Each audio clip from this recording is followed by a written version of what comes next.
Assalamualaikum warahmatullahi wabarakatuh. Saya Liusi Apriliani dengan NIM D304-2012 dari Prodi Ilmu Administrasi Negara. Dalam video ini, saya akan menjelaskan tentang sumber-sumber hukum administrasi di Indonesia untuk memenuhi tugas mata kuliah Hukum Administrasi Negara dengan dosen pengampu Ibu Rahmadona Fitri Helmi, SAP MPM. Konsekuensi dari negara hukum adalah setiap penyelenggaraan negara dan aktivitas yang dilakukan dalam kehidupan berbangsa dan bernegara harus berdasarkan pada hukum. Hukum menjadi panglima dan dijadikan pedoman dalam kehidupan bernegara. Dalam konteks keilmuan, hukum memiliki ciri khas tersendiri yang tidak bisa disamakan dengan keilmuan yang lain.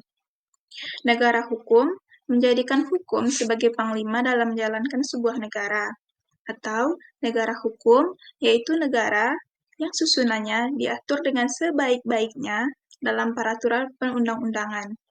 Sehingga segala yang berada di dalam negara, baik pemerintah ataupun rakyat, harus patuh terhadap hukum. Dalam negara, hak-hak rakyat maupun kewajiban sepenuhnya diatur oleh perundang-undangan dan harus tunduk dan patuh terhadap hukum tersebut. Menurut Juniarto, negara hukum yaitu segala penyelenggaraan pemerintahan dalam kekuasaan harus didasarkan kepada hukum serta melindungi kepentingan masyarakat dan keamanan. Rumusan masalah yang akan dibahas dalam video ini yaitu pertama, pengertian hukum administrasi negara, yang kedua pengertian sumber hukum, dan yang ketiga sumber-sumber hukum administrasi negara. Yang pertama, hukum administrasi negara. Hukum administrasi negara merupakan bagian dari hukum publik, yaitu hukum yang mengatur tindakan pemerintah dan mengatur hubungan antara pemerintah dan warga negara atau hubungan antar perorangan pemerintah. Hukum administrasi negara atau hukum tata pemerintahan pada dasarnya dapat dibedakan berdasarkan tujuan dari hukum tata negara yang membuat peraturan perundang-undangan hukum yang menentukan tugas-tugas kepada organ-organ pemerintahan, menentukan tempatnya di dalam negara, menentukan kedudukan terhadap warga negara, dan peraturan-peraturan hukum yang mengatur tindakan-tindakan organ pemerintahan tersebut. Hukum administrasi negara adalah seperangkat peraturan yang memungkinkan administrasi negara menjalankan fungsinya, sekaligus juga melindungi warga terhadap sikap tindak administrasi negara. Hubungan hukum istimewa yang diadakan oleh HAN sebagai penguji para penjabat administrasi negara dalam melakukan tugas-tugas mereka melayani publik. Menurut C.H.P. Belfort, mengatakan bahwa hukum tata usaha negara atau hukum tata pemerintahan adalah keseluruhan aturan-aturan tentang cara bagaimana alat-alat pelengkap pemerintah dan badan-badan kenegaraan serta majelis-majelis pengadilan khusus yang diserahi Pengadilan Tata Usaha Negara hendaknya memenuhi tugasnya. Sedangkan menurut Logeman, hukum pemerintahan atau hukum administrasi negara adalah seperangkat norma yang menguji hubungan hukum istimewa yang diadakan untuk memungkinkan para pejabat melakukan tugas mereka secara khusus. Menurut Oppenheim, mengemukakan bahwa hukum administrasi negara adalah suatu gabungan ketentuan-ketentuan yang mengikat badan-badan yang tinggi maupun yang rendah apabila badan-badan itu menggunakan wewenang yang telah diberikan kepada hukum tata negara. Oleh karena itu, hukum administrasi negara dapat dikatakan sebagai hukum yang mengatur susunan atau struktur dan kefungsian administrasi. Sedangkan hukum hasil ciptaan administrasi negara adalah hukum yang menjadi pedoman dalam menjalankan atau menyelenggarakan undang-undang. HAN sangat penting dan dibutuhkan dalam penyelenggaraan kekuasaan negara oleh administrasi negara. Selanjutnya yaitu pembahasan kedua tentang sumber hukum.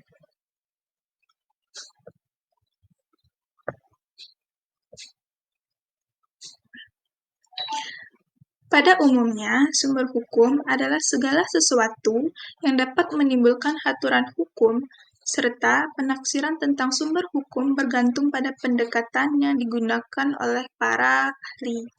Hal ini disebabkan oleh perbedaan pendekatan yang digunakan untuk menghasilkan penafsiran yang berbeda-beda. Selanjutnya, perbedaan tersebut menimbulkan berbagai pertanyaan mengenai sumber-sumber hukum. Sumber hukum adalah segala sesuatu yang dapat menimbulkan aturan hukum serta tempat ditemukannya aturan-aturan hukum tersebut.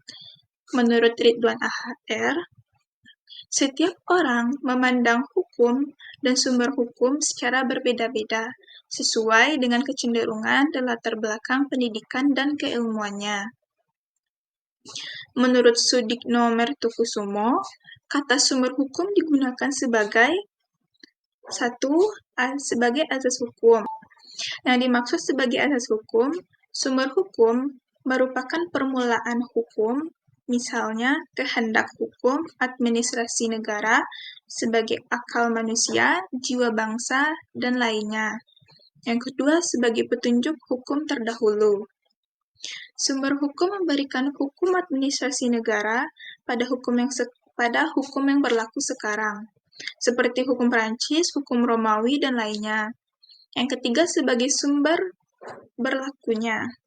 Sumber hukum memberi kekuatan yang berlaku secara formal pada peraturan hukum, yaitu penguasa dan masyarakat. Yang keempat, sebagai sumber dari mana kita dapat mengenai hukum. Sumber hukum seperti dokumen, undang-undang, batu tertulis, dan sebagainya. Dan yang terakhir itu sebagai sumber terjadinya hukum. Yaitu sumber hukum, yaitu menimbulkan hukum atau aturan-aturan hukum. Selanjutnya, sumber hukum dapat dilihat dari faktor-faktor yang mempengaruhi atau dilihat dari bentuknya. Ada dua macam sumber hukum. Yang pertama, sumber hukum material dan sumber hukum formal.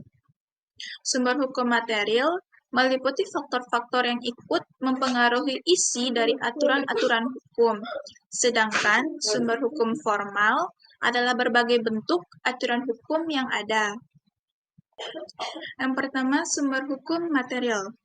Sumber hukum material adalah hukum administrasi negara yang meliputi faktor-faktor yang ikut mempengaruhi isi atau materi dari aturan-aturan hukum.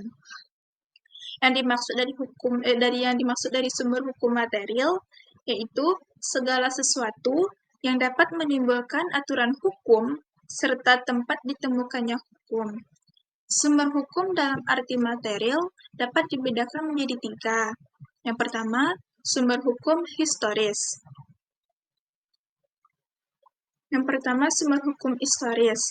Yaitu sumber pengenalan atau tempat menemukan hukum pada saat tertentu dan sumber di mana pembuat undang-undang mengambil bahan dalam membentuk peraturan perundang-undangan.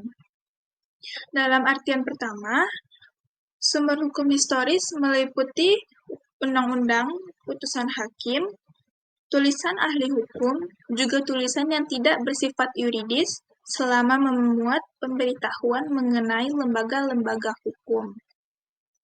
Adapun dalam artian yang kedua, sumber hukum historis meliputi sistem-sistem hukum masa lalu yang pernah berlaku pada tempat tertentu, seperti hukum Romawi, hukum Prancis, dan sebagainya.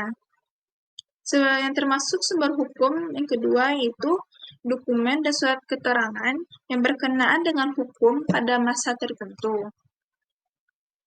Yang kedua, sumber hukum sosiologis, yaitu faktor-faktor sosial yang mempengaruhi isi hukum dan mencerminkan kenyataan yang hidup dalam masyarakat. Kenyataan itu dapat berupa kebutuhan atau tuntutan atau masalah yang dihadapi. Kenyataan hidup dalam masyarakat sebagai dasar sosiologis harus termasuk pula kecenderungan dan harapan masyarakat di dalamnya.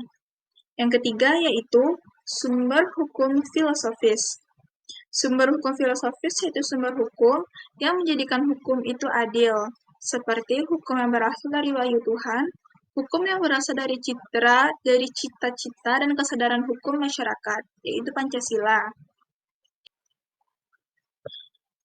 Yang kedua yaitu sumber hukum formil. Sumber hukum formil yang pertama adalah undang-undang. Bagi Bagirmanan menyebut peraturan perundang-undangan sebagai hukum positif tertulis yang dibuat, ditetapkan atau dibentuk penjabat atau lingkungan jabatan yang berwenang berdasarkan ketentuan-ketentuan peraturan perundang-undangan tertentu dalam bentuk tertulis yang berisi aturan tingkah laku yang berlaku secara mengikat atau secara umum bagi masyarakat. Yang kedua yaitu praktek administrasi negara atau konvensi. Administrasi negara dapat mengambil tindakan-tindakan yang dianggap penting dalam rangka pelayanan kepada masyarakat. Tindakan-tindakan yang dilakukan oleh administrasi negara atau penjabat melahirkan hukum tidak tertulis atau konvensi jika dilakukan secara teratur, tanpa keberatan atau banding bagi masyarakat. Yang ketiga yaitu jurisprudensi.